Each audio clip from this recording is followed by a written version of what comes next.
ગુમાનદેવ ફાટક 3 રસ્તા ખાતેથી પસાર થતી પિકઅપ સાથે એલસીબી પોલીસે ઝડપી પાડી 5 લાખથી વધુના મુદ્દામાલ સાથે 2 આરોપીઓને ઝડપી પાડ્યા હતા।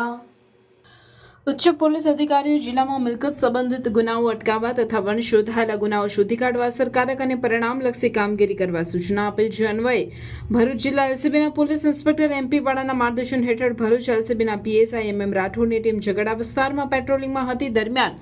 બાતમી મળેલ કે અંકલેશ્વર જીઆરડીસીમાંથી ગોલ્ડન કલરની બોલેરો પિકઅપ નંબર GJ02AT 7871 માં બેરલમાં શંકાસ્પદ કેમિકલ વેસ્ટ ભરીને ઝઘડા તરફ આવનાર છે। જે બાતમીના આધારે ગુમાનદેવ ફાટક 3 રસ્તા ખાતે વોચમાં રહી ઉપરોક્ત બાતમી હકીકતવાળી બોલેરો પિકઅપ આવતા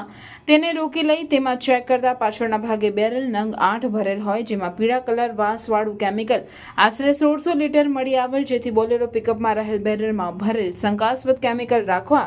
તથા વહન કરવા બાબતે બિલ પુરાવા માંગતા કોઈ બિલ કે આધાર પુરાવા રજૂ કરેલ નહીં, જેથી કેમિકલ આશરે 1600 લીટર કિંમત ₹1600 તથા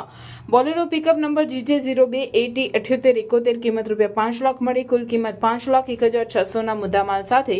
રાજેન્દ્રભાઈ અંબાલાલ પટેલ હાલ રહેવાસી મકાન નંબર 102 સેન્ટર પોઈન્ટ સરદાર પાર્ક રોડ જીઆરડીસી અંકલેશ્વર મૂળ રહેવાસી કલ્યાણપુરા મહેસાણા તેમજ વિશાલ કુમાર ભરતભાઈ પટેલ હાલ રહેવાસી મકાન નંબર 101 મહેક ફ્લેટ કમલમ ગાર્ડન પાસે અંકલેશ્વર જીઆરડીસી મૂળ રહેવાસી F88 કલ્યાણપુરા સંસ્કારધામ નાને ઝડપી પાડી CRPCની સંલગ્ન કલમ મુજબ કાયદેસરની કાર્યવાહી કરી આગળની વધુ તપાસ એલસીબી ભરૂચ દ્વારા કરવામાં આવી રહી છે।